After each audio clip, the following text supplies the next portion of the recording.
The sun was rising over Mumbai when Salman Khan woke up to the insistent sound of his phone. Still drowsy, the 59-year-old actor and director reached for the device, without imagining that call would change the course of his life. On the other end of the line, the deep voice of Indian Prime Minister Narendra Modi sounded serious and urgent. "Khan Saab, we need you. The situation in Kashmir is deteriorating rapidly. I fear we are on the brink of open conflict with Pakistan," Modi said bluntly. Salman sat up in bed, suddenly awake, as the Prime Minister explained that a terrorist attack in the disputed region had left dozens dead, including civilians on both sides of the line of control. As he listened, Salman recalled his own connection with Kashmir.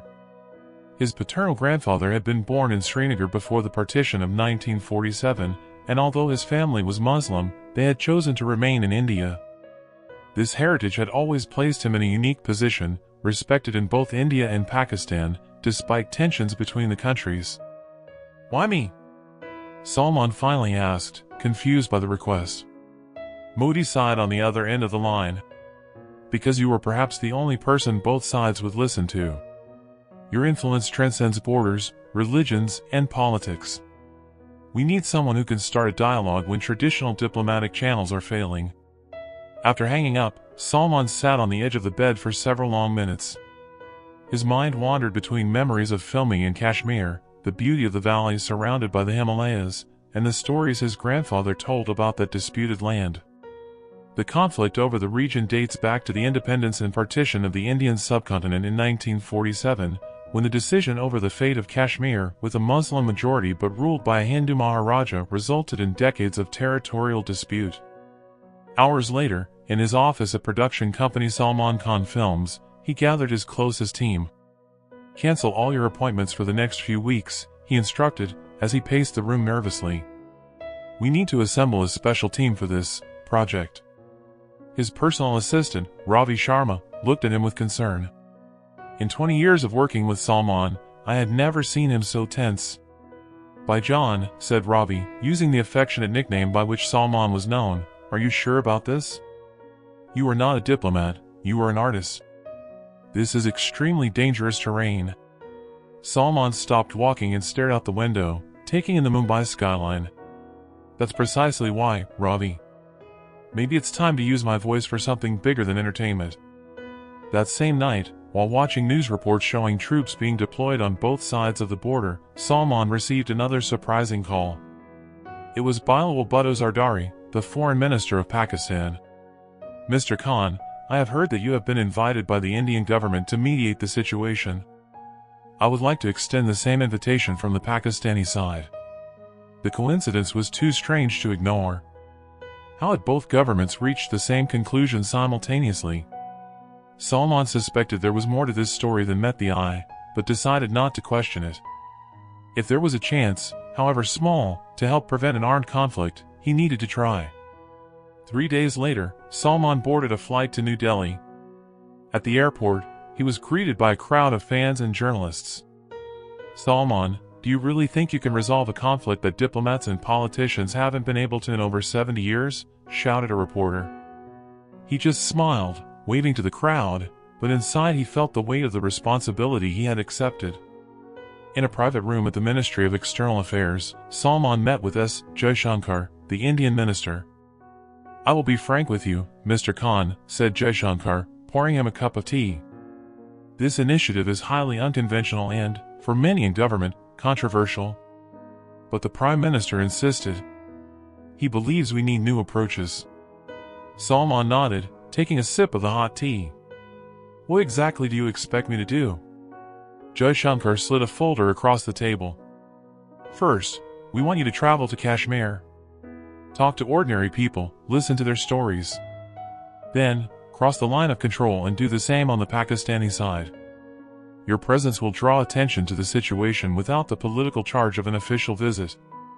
While leafing through the documents in the folder, Salman came across photographs of Kashmiri separatist leaders, Pakistani politicians, and Indian military officers. Among them, he recognized the face of Imran Khan, former Pakistani Prime Minister and former cricketer, currently serving a prison sentence. "Do you want me to talk to him too?" he asked, pointing to the photo. Especially with him, replied Jaishankar. Despite being detained, Imran Khan still has enormous influence in Pakistan. And like you, he has transcended sport to become a cultural and political figure. You have more in common than you realize. That night, alone in his hotel room, Salman called his younger brother Arbaz Khan. I'm scared, Arbaz, he confessed, a rare feat for the normally confident Bollywood star. I've always just been an actor. What if I fail? What if somehow my actions make the situation worse? Bye, replied Arbaz calmly, you were never just an actor. You were someone who inspires millions. Use that same ability now. Don't think like a diplomat or politician. Think like Salman Khan. His brother's words brought some comfort, but sleep was slow to come that night. Salman Khan's arrival in Srinagar, the summer capital of Jammu and Kashmir, was kept a relative secret, but a small crowd nevertheless formed as his convoy entered the city. Srinagar, with its serene lakes and Mughal gardens, seemed peaceful at first glance, but the heavy military presence on the streets told another story. His first meeting was with Omar Abdullah, former chief minister of Jammu and Kashmir and third-generation political figure in the region. They gathered in a traditional houseboat on Dal Lake, away from prying ears. You are embarking on an impossible mission, Mr. Khan, Abdullah said, as servers brought kawa, the traditional Kashmiri green tea with saffron and almonds. Kashmir is a knot that only gets tighter the more you try to untie it. I'm not here to untie the complete knot, replied Salman, watching the steam rising from his cup. Just to loosen it up a bit so it doesn't suffocate the common people. Abdullah smiled wistfully. Noble intention. But know that many Kashmiris do not trust either India or Pakistan. Since the abrogation of Article 370 in 2019, which took away Kashmir's special status, distrust has only increased. Over the next few days, Salman traveled through remote villages in the Kashmir Valley, always accompanied by a small, discreet security team. In Baramulla, he met families who had lost loved ones to violence. An elderly woman, Fatima Begum, showed him photos of her son, who had been missing for 15 years. I don't know if he was taken by the Indian Army or joined the militants. I just want to know if he is dead or alive, she said, with tears in her eyes. In Kupwara, close to the line of control, Salman visited a school where Hindu and Muslim children studied together. The director, Rajiv Sharma, explained how they tried to maintain normality despite the conflict. These children do not know a tension-free Kashmir, Mr. Khan. For them, military checkpoints and curfews are part of everyday life. During a lunch with local businesspeople in Srinagar, Salman heard about the economic impact of the conflict. Tourism, once the region's main source of income, had been severely affected. Before the insurgency in the 90s, we had tourists from all over the world, lamented Ghulam Muhammad, owner of a handicraft shop. Now, even in our best years, we operate at half capacity. At night, in his heavily guarded hotel, Salman received briefings from experts on Kashmir's complex history. He learned about the three Indo-Pakistani wars, 1947, 1965 and 1971, the start of the armed insurgency in 1989, and how the region had become a focal point in the nuclear rivalry between the two countries. The issue was never just territorial, explained Professor Amitabh Muttu of the University of Jammu. It's a contest about identity, self-determination, and competing national narratives. On the seventh day of his stay, Salman visited the Azrapal shrine, which houses a sacred relic believed to be a hair of the Prophet Muhammad. There, he secretly met with Mirwais Umar Farooq, a religious leader and moderate separatist recently released from house arrest. "What are you looking for here, Mr. Khan?" Mirwais asked, studying the actor's face intently. "I seek to understand, not judge," replied Salman. "And perhaps find a path to dialogue when all others have failed." Mirwais smiled sadly. "We Kashmiris are tired of being pawns in the big game between India and Pakistan. We want peace, but also dignity and self-determination. Can you understand that?" That night, Salman couldn't sleep. The stories he had heard in the last few days weighed on his conscience. He went out onto the balcony of his room, watching the lights of Srinagar reflected in the Dal Lake. His phone rang. It was Katrina Kaif, his ex-girlfriend and still close friend. "I saw you on the news," she said. How are you feeling? Overwhelmed, admitted Salman. The more I learn, the more I realize how complex this situation is. There are no clear good guys or villains, just people trapped in historical circumstances they didn't create. Katrina was silent for a moment. Maybe that's why you were chosen. You always saw people beyond their labels. The next morning, Salman received news that his passage to the Pakistani side of Kashmir had been approved, something extremely rare. It would cross the line of control through the Chakothy-Uri crossing point, normally reserved for limited trade and humanitarian cases. Before leaving, Salman visited the Mughal garden of Shalimar, built by Emperor Jahangir for his beloved wife Nur Jahan. Walking among the fountains and flower-filled terraces, he reflected on how this land, celebrated for its beauty for centuries, had become synonymous with conflict. An elderly gardener approached him. "Do you know why these gardens have survived so many wars, Sahib?" asked the man. "Because they were built with love, not hate. Hate destroys, but love endures." Those simple words touched Salman deeply. The next day, as his convoy approached the line of control, he looked out the window at the majestic mountains that recognized no human borders. On the other side, another set of challenges awaited him, but also, perhaps, new prospects for peace. Crossing the border was a surreal experience. One moment Salman was in India, the next, after passing through a series of checkpoints and document checks, he was in Pakistan-controlled territory. The landscape remained the same mountains, the same sky, but the flags and uniforms had changed. In Muzaffarabad, the capital of Pakistan-controlled Kashmir, Salman was received with the same mixture of curiosity and hope that he had found on the Indian side. His first meeting was with Abdul Qayyum Niazi, former Prime Minister of Azad Jammu and Kashmir, the name given by Pakistan to the region. "Welcome to the free land," said Niazi, with a smile that didn't reach his eyes. Salman Khan's first week in Pakistan-controlled Kashmir followed a similar pattern to his stay on the Indian side in meetings with officials, visits to local communities and long study sessions on the Pakistani perspective on the conflict. But there were subtle differences that did not escape his notice. In Muzaffarabad, Salman noted the less overt presence of military forces on the streets compared to Srinagar, although the influence of the Pakistani army was undeniable behind the scenes. Conversations with local officials often emphasized Kashmiris' right to self-determination and alleged human rights violations by Indian forces, while downplaying the role of Pakistan-backed militant groups. During an official dinner hosted by the local government, Salman met Masood Khan, former president of Azad Kashmir and a seasoned diplomat. "You must understand, Mr. Khan," Masood explained between bites of biryani, "that for us, this is not a territorial dispute, but a human rights issue. Kashmiris must be able to decide their own fate through a plebiscite, as promised by UN resolutions." Salman nodded respectfully but asked, "What if Kashmiris choose independence rather than union with Pakistan or India?" An uncomfortable silence fell over the table. Masood smiled tightly. "Theoretically, that would be an option. But historically and culturally, Kashmir has always been more aligned with Pakistan." Over the next few days, Salman traveled to remote areas close to the line of control. In Chakothy, he met families divided by the border, who could only communicate by phone or, occasionally, during brief meetings at designated crossing points. An elderly man showed him photos of his brother who lived just 3 miles away on the Indian side but whom he hadn't seen in person for more than a decade. "Before partition, we were a family," said the man, with tears in his eyes. "Now we are foreigners, separated by barbed wire and politics." That story touched Salman deeply, reminding him of his own grandfather's narratives of families divided during the 1947 partition. At a school in Neelam Valley, Salman spoke to teenagers about their dreams and aspirations. Many expressed a desire to study at universities abroad or work in large Pakistani cities such as Karachi and Lahore.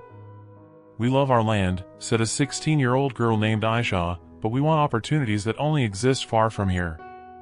During a visit to a refugee camp housing Kashmiris who had fled the Indian side during periods of intense conflict, Salman heard stories of suffering that mirrored those he had heard in Srinagar. A middle-aged woman described how she lost her home during Indian military operations in the 1990s. "I don't blame the Indian people," she said, surprising Salman. "I blame the politicians and military who use our suffering for their own ends." On the 10th day of his stay, Salman received an unexpected invitation to visit Islamabad and meet Pakistani Prime Minister Shehbaz Sharif. The meeting, initially planned to last 30 minutes, lasted 2 hours. "We appreciate your balanced approach, Mr. Khan," Sharif said. Few Indians of his caliber would have the courage to listen to both sides with an open mind. Salman thanked him but got straight to the point. "Mr. Prime Minister, for real progress to be made, both sides will need to make difficult concessions. Is Pakistan ready for this?" Sharif looked at him for a long time before replying, "It depends on the concessions. We cannot abandon the Kashmiris or their rights. But yes, for genuine peace, we are willing to consider new paths." After the encounter, Salman was taken under tight security to Adiala prison in Rawalpindi. There, in a specially prepared room, the meeting that many considered impossible took place. Salman Khan face to face with Imran Khan, the former Pakistani Prime Minister currently in prison. Imran Khan, visibly thinner than in his last public appearances but still maintaining his athletic build at age 72, stood up to greet Salman. "I finally meet the man who stole my title as the subcontinent's most famous Khan," he joked, breaking the ice. The two spoke for almost an hour, with Imran sharing his views on the Kashmir conflict and Indo-Pak relations. "When I was Prime Minister," he explained, "I tried to reach out to India several times. But Modi's abrogation of Article 370 destroyed any chance of dialogue at that time." Salman listened intently, impressed by Imran's clarity of thought despite his situation. "What would you suggest now as a way forward?" he asked. Imran leaned forward. "First, both countries need to reduce inflammatory rhetoric. Second, we need confidence-building measures, more trade, more cultural exchanges, more dialogue. And third, we need to include Kashmiris in any peace process. They cannot be mere spectators of their own fate." At the end of the meeting, Imran made a surprising request. "When you return to India, tell Modi that despite our differences, I believe strong leaders can make history by choosing peace over conflict. Tell him I am willing to talk, even from this prison cell, if it will help prevent further suffering." That night, at his hotel in Islamabad, Salman received a call from Amir Khan, his Bollywood colleague and occasional rival. "I hear you are doing the impossible," said Amir. "I just wanted to say that we're all rooting for you here. What you're trying to do transcends cinema, politics, or religion." Amir's words of support strengthened Salman, who would face perhaps the biggest challenge of his mission the next day, a secret meeting with representatives of militant groups operating in Kashmir.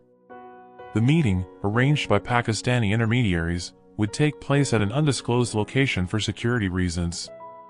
The next morning, Salman was taken blindfolded to a house on the outskirts of Islamabad. When the blindfold was removed, he found himself in a simple room with 3 men whose faces were partially covered. They introduced themselves only by code names: Commander Khalid, Commander Suleiman, and Commander Akbar. "Why should we trust you?" asked Khalid bluntly. "You are an Indian, a Muslim working in Bollywood, a friend of Hindus. How do we know you are not a Delhi agent?" Salman remained calm. "I'm not asking you to trust me. I'm just asking you to listen to me, just as I'm here to listen to you. If after that you think it wasn't worth it, we'll never see each other again." Over the next 3 hours, Salman heard perspectives that rarely made it into the mainstream media. The men spoke about their vision of defensive jihad to protect Muslims in Kashmir, their frustrations with the Pakistani government that they said used them as pawns, and their contempt for Kashmiri politicians they considered corrupt or sellouts. When he finally got the chance to speak, Salman asked a simple question: "After decades of armed struggle, what have you really achieved for the people of Kashmir?" The silence that followed was deafening. Finally, the eldest of the 3, Commander Akbar, replied, "Perhaps less than we expected. But what has diplomacy achieved? What have politicians achieved?" Salman nodded. "Exactly. No one has managed to bring true peace or justice. Maybe it's time to try something completely different." Before parting, Commander Suleiman made a surprising comment: "You know, my daughter is a fan of your films. She wouldn't believe it if she knew I met Salman Khan." That comment humanized the moment in a way that no political discussion could. Salman smiled. "Maybe one day, when there's peace, I can meet her openly, without blindfolds or covered faces." For the first time, he saw a smile on the men's eyes. After 3 intense weeks traveling both sides of Kashmir and meeting key figures in India and Pakistan, Salman Khan returned to Mumbai to consolidate his impressions and develop a concrete proposal. His apartment in the Bandra neighborhood has been turned into a makeshift operations center, with maps of Kashmir on the walls and stacks of reports and books about the conflict. Karan Johar, renowned film director and close friend of Salman, was one of the first to visit him after his return. "You look different," Karan observed, studying his friend's face. "More serious, more focused." Salman smiled tiredly, seeing so much suffering firsthand changes a person. "Karan, I can't just go back to my normal life knowing what I know now." Over the next week, Salman consulted with international relations experts, historians, and human rights lawyers. Among them was Christiane Amanpour, the respected CNN journalist, who specially flew to Mumbai to discuss the situation. "What you're trying to do is unprecedented," she said during a private dinner. "A movie star mediating one of the world's most intractable conflicts. But perhaps that's exactly what's needed, someone outside the political establishment." In a video conference with UN Secretary-General Antonio Guterres, Salman shared his opening remarks. "What struck me most," he said, "was how tired of the conflict ordinary people on both sides are. They want normality, dignity, and economic opportunities, not nationalist rhetoric or empty promises." Guterres nodded on the screen. "That's a valuable insight, Mr. Khan. Too often, more moderate voices are silenced by the extremes. If your initiative can amplify these voices, you will have already achieved something significant." After 10 days of intense consultation and reflection, Salman finalized what he called the Valley Proposal, a 5-point peace plan that sought a middle path between the traditional positions of India and Pakistan. The document did not offer a definitive solution to Kashmir's political status, acknowledging that such an issue would require years of negotiations, but it proposed concrete steps to reduce tensions and improve the lives of Kashmiris. The 5 points were: 1. Gradual demilitarization of civilian areas on both sides of the line of control. 2. Opening of multiple crossing points to allow greater movement of people and goods. 3. Creation of a joint special economic zone covering parts of both sides of Kashmir. 4. Establishment of a Truth and Reconciliation Commission to address human rights violations. And 5. Formation of a Kashmiri Cultural Council with representatives from all communities to preserve and promote the unique heritage of the region. Before officially presenting the proposal, Salman decided to test it with people whose opinions he respected. He invited Shah Rukh Khan, his former rival and now friend, for a private conversation. "Be brutally honest," urged Salman, after explaining the details of the plan. "Does this have a chance?" Shah Rukh studied the document for long minutes before responding, "It's surprisingly practical. It doesn't promise the impossible, but it does offer tangible improvements. The biggest challenge will be convincing hardliners on both sides to give this a chance." Encouraged by Shah Rukh's reaction, Salman organized a formal presentation of the proposal in New Delhi. The event, held at the Taj Palace Hotel, was attended by diplomats, journalists, and civil society representatives. To the surprise of many, Prime Minister Modi made an unannounced appearance in the final minutes. "I listened with interest to Mr. Khan's proposal," Modi told the assembled press. "While the Indian government needs to study it in detail, we appreciate the constructive spirit behind it. India has always advocated dialogue and peace, as long as terrorism is not used as a negotiating tool." Initial reaction in the Indian media was mixed. Nationalist channels questioned the legitimacy of an actor without diplomatic experience proposing solutions to national security issues. Others praised the fresh approach and emphasis on practical measures rather than entrenched ideological positions. In Pakistan, the official response came in a cautious statement from the Ministry of Foreign Affairs, stating that any proposal that recognizes the rights of Kashmiris and addresses legitimate security concerns deserves consideration. Behind the scenes, however, Salman received intelligence that there were significant divisions within the Pakistani establishment over how to respond. A week after the performance in Delhi, Salman traveled to Geneva at the invitation of the International Committee of the Red Cross. There, on neutral ground, he secretly met with Bilawal Bhutto Zardari, who had coincidentally traveled to Switzerland during the same period. The young Pakistani politician, son of the late Prime Minister Benazir Bhutto, was surprisingly receptive. There are elements in your proposal that could form the basis for serious discussions, admitted Bilawal during a private walk on the shores of Lake Geneva. Particularly the idea of the Joint Special Economic Zone. Economic development could create incentives for peace that political rhetoric never could. Emboldened by this openness, Salman asked directly, "What about the Pakistani army? Would they allow such a rapprochement?" Bilawal looked out over the lake before answering carefully, "The military establishment is divided. Some younger generals recognize that the perpetual conflict with India drains resources that could be used for development. Others see Kashmir as an existential issue for Pakistan." Back in India, Salman faced his own set of challenges. In a television debate on Republic TV, he was harshly criticized by Arnab Goswami, a presenter known for his nationalist views. "Mr. Khan, how can you suggest demilitarization when Pakistan continues to support terrorists? That's not naivety, that's treason," accused Goswami. Remaining calm on camera, Salman replied, "The real betrayal would be not to try for peace. Every Indian or Pakistani soldier who dies on the line of control is a tragedy that could have been avoided. Every Kashmiri child who grows up in fear is a lost opportunity. I am not suggesting abandoning security, but rethinking how to achieve it." Salman's measured response resonated well on social media, with the hashtag Salman for Peace trending in India and Pakistan. Bollywood celebrities including Priyanka Chopra and Deepika Padukone have expressed public support for the initiative. In Pakistan, artists like Fawad Khan and Mahira Khan also expressed solidarity. 2 weeks after the formal presentation of the proposal, an unexpected development occurred. Prime Minister Modi invited Salman for a private meeting at his official residence. When Salman arrived, he met not only Modi, but also Ajit Doval, India's powerful national security advisor, and S. Jaishankar, the foreign minister. "Your proposal has created movement," Modi said, choosing his words carefully. "We have received signals through diplomatic channels that Islamabad would be willing to discuss points 2 and 3, the border crossings and the economic zone." Salman felt a surge of hope, but Doval quickly added, "With conditions, of course. They want assurances on Indian troop reduction and review of anti-terrorism laws." The conversation that followed was a crash course in geopolitics for Salman. He realized that behind the public statements, complex negotiations were already underway. His proposal had, in some way, created a space for dialogue that did not exist before.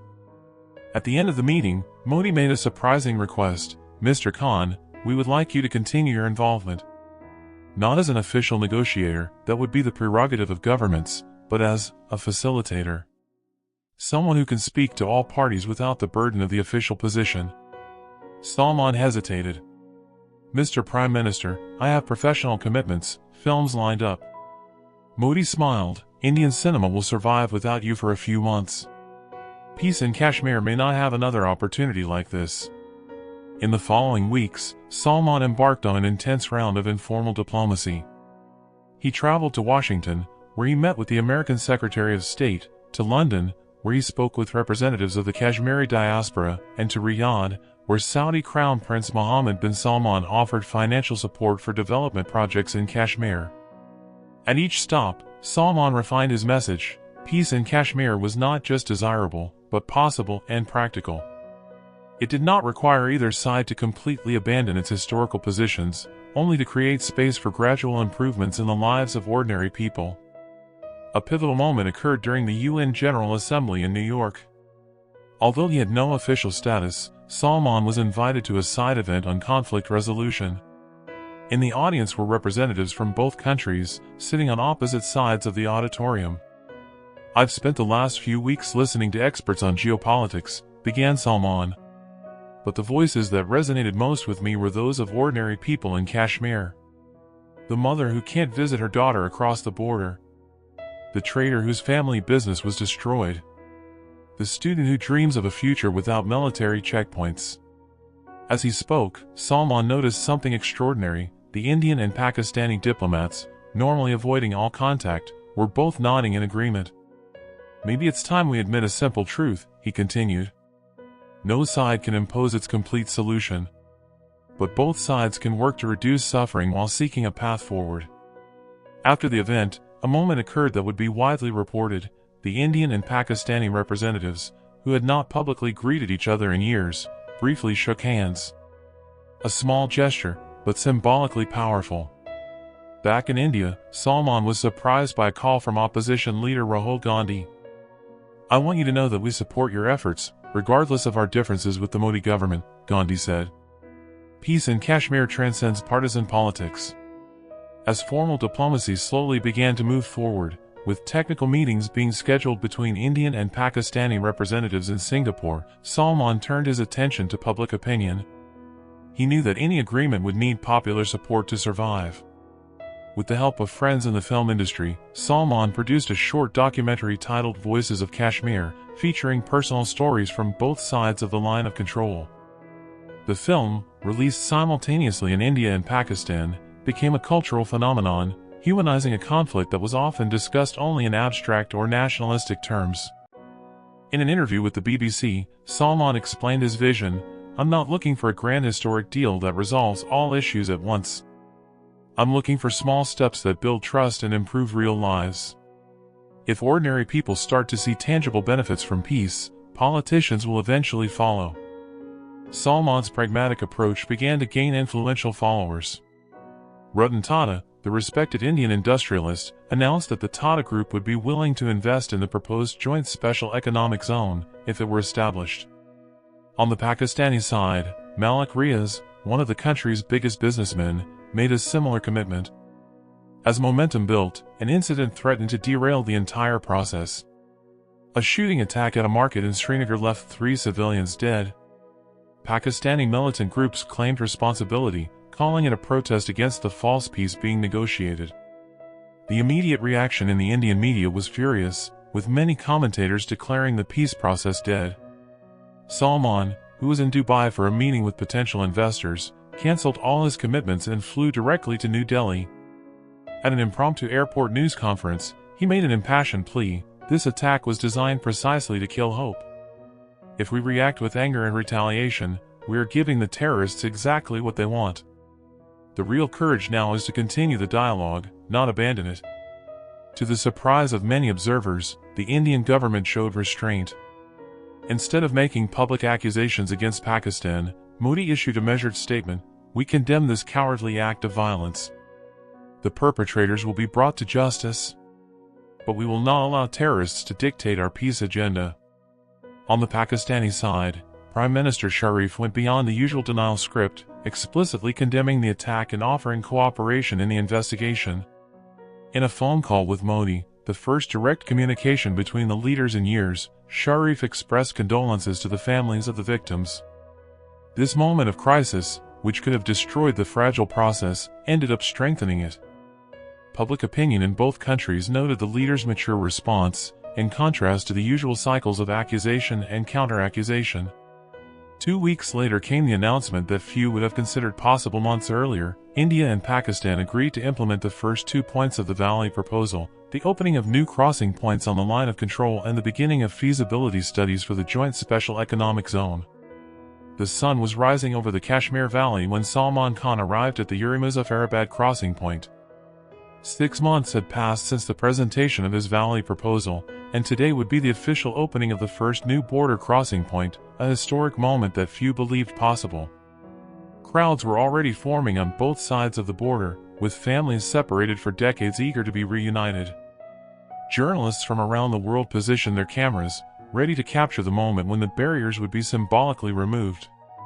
Nervous, asked Shabana Azmi, the respected actress and activist who had joined Salman's initiative in recent months, helping to mobilize support from civil society. Salman smiled, watching the movement around. "Not for me. For them," he replied, indicating the families waiting. "Some of these people have waited a lifetime for this moment." The ceremony was deliberately kept simple. No high-ranking politicians were present, a decision taken to prevent the event from becoming a stage for nationalist rhetoric. Instead, representatives of local communities on both sides led the process. At 10 a.m. sharp, the barriers were erected. A momentary silence fell over the crowd, as if no one could believe it was actually happening. Then an elderly lady in a blue sari took the first step, crossing from India to Pakistan. On the other side, Her brother, a white-haired man leaning on a cane, came forward to meet her. When they embraced in the middle of the bridge, after 76 years of separation, there was not a dry eye among those present. In the days and weeks that followed, similar scenes were repeated thousands of times. Families reunited, friends reunited, bonds restored. The permit system, initially restrictive, was gradually relaxed, allowing more people to cross. 2 months after the opening of the first crossing, the second phase of the plan came into force, the creation of a free trade zone on the border, allowing traders on both sides to sell their products tariff-free. The economic impact was immediate, especially for artisans and small farmers who suddenly gained access to new markets. In an interview with CNN, Salman explained what he was witnessing. What we see is the economics of peace in action. When people start to benefit materially from cooperation, the logic of conflict loses its force. A merchant who sells his carpets across the border does not want to go back to the days of hostility. Not everything was easy, of course. There was resistance from hardline groups in both countries. In India, the RSS and other Hindu nationalist groups have organized protests, accusing the Modi government of giving away Indian territory. In Pakistan, conservative clerics have issued fatwas against normalization with the enemy. But, surprisingly, public opinion generally remains supportive of the process. A survey conducted simultaneously in India and Pakistan showed that more than 65% of respondents supported continued dialogue and full implementation of the Valley proposal. The third point of the plan, the Truth and Reconciliation Commission, proved to be the most controversial. When the first public hearings began in Srinagar, with victims of violence from both sides sharing their stories, there were moments of intense emotion and discomfort. A Hindu pundit mother, forced to leave the valley in the 1990s during the insurgency, has described how she lost her home and her roots. Soon after, a Muslim father reported his son missing during Indian security operations. Both stories were painful, both true, both part of the complex tapestry of suffering that was Kashmir. This is perhaps the most important aspect of the process, Salman explained during a conference at Harvard. We cannot build a common future without acknowledging the wounds of the past. This is not about pointing fingers or establishing equivalences of suffering, but about creating an honest historical record that all parties can recognize. As the process progressed, Salman remained involved but gradually retreated from the spotlight. It was never about me, he insisted in a rare in-person interview. I was just a catalyst. The real work is being done by diplomats, public servants, community leaders, and ordinary citizens who choose peace every day. A year after implementation began, a powerful symbolic moment occurred, a mixed-team cricket match, with Indian and Pakistani players on both teams, held in a specially built stadium in the Joint Economic Zone. The event, broadcast live in both countries, attracted an estimated audience of 500 million people. During halftime, Salman Khan and Shahid Afridi, the Pakistani cricket legend, walked together to the center of the field for a brief ceremony. This game we love teaches us that competition does not mean hostility, Afridi said into the microphone. We can compete fiercely on the field and still respect each other as human beings. Salman nodded. Cricket has always been a shared passion in our countries. Today, it becomes a bridge, not a divide.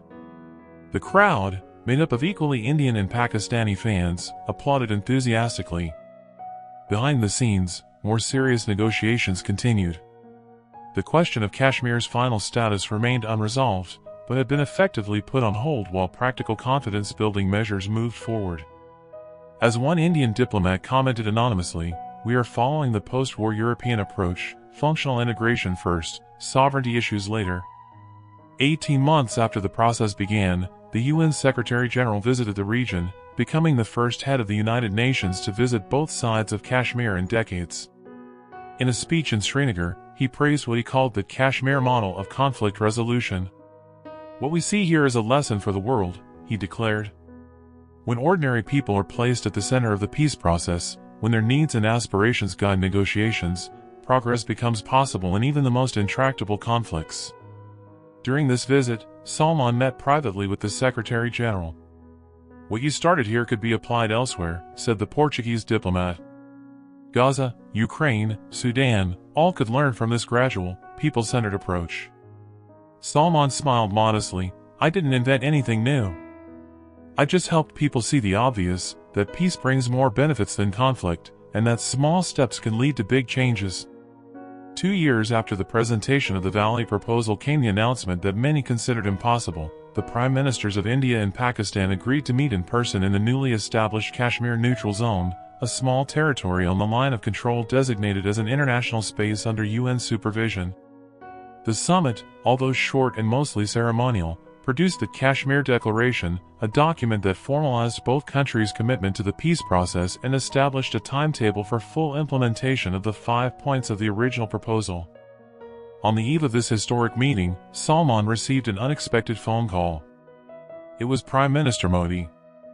"Mr. Khan, we would like you to be present tomorrow," he said. "Not as part of any official delegation, but as a witness. After all, without your vision and persistence, we wouldn't be here." Hours later, Salman received an identical invitation from the Pakistani Prime Minister. For the first time, both governments completely agreed on something, the crucial role he had played in starting the process. On the morning of the summit, Salman arrived discreetly at the venue, determined not to divert attention from the real protagonists of the day.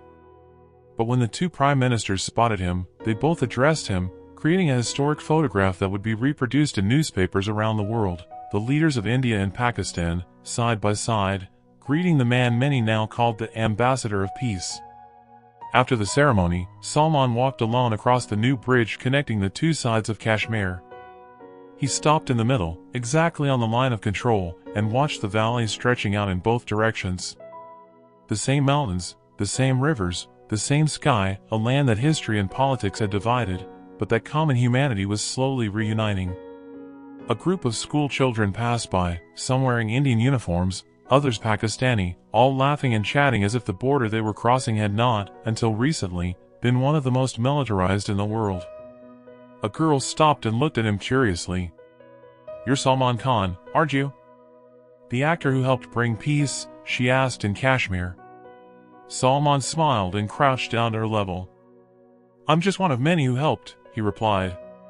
"True peace was brought by people like your parents and teachers, who chose to believe that a better future was possible." The girl nodded solemnly, as if understanding the depth of his words, then smiled and ran to catch up with her friends.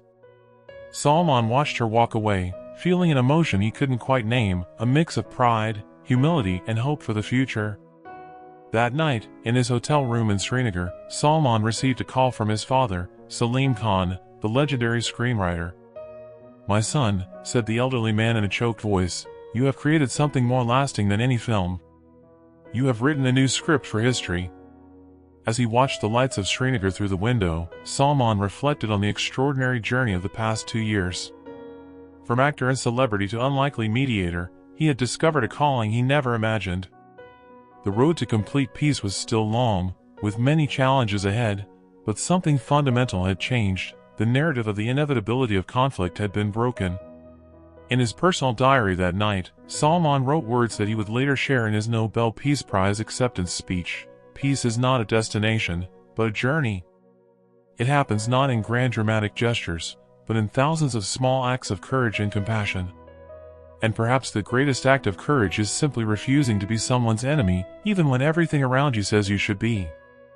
As he closed his diary, Salman smiled as he thought about his next project, not a Bollywood blockbuster, but a joint Indo-Pakistani university in Kashmir, where young people from both countries would study together. The reconciliation script continued to be written, one page at a time. And so, the man who had entertained millions with his on-screen performances found his most significant role off-screen, not as a fictional hero, but as a real architect of peace. The story of Salman Khan in Kashmir has become a testament to the power of cultural diplomacy and the human capacity to transform even the most deep-rooted conflicts when compassion replaces hostility and hope overcomes fear. In the final words of his diary from that historic night, there is no guaranteed happy ending to this story. Just ordinary people making extraordinary choices, day after day, to build a future their children deserve. And perhaps that, in the end, is the greatest story we can tell, not of heroes and villains, but of human beings finding their common humanity across the divides we ourselves create.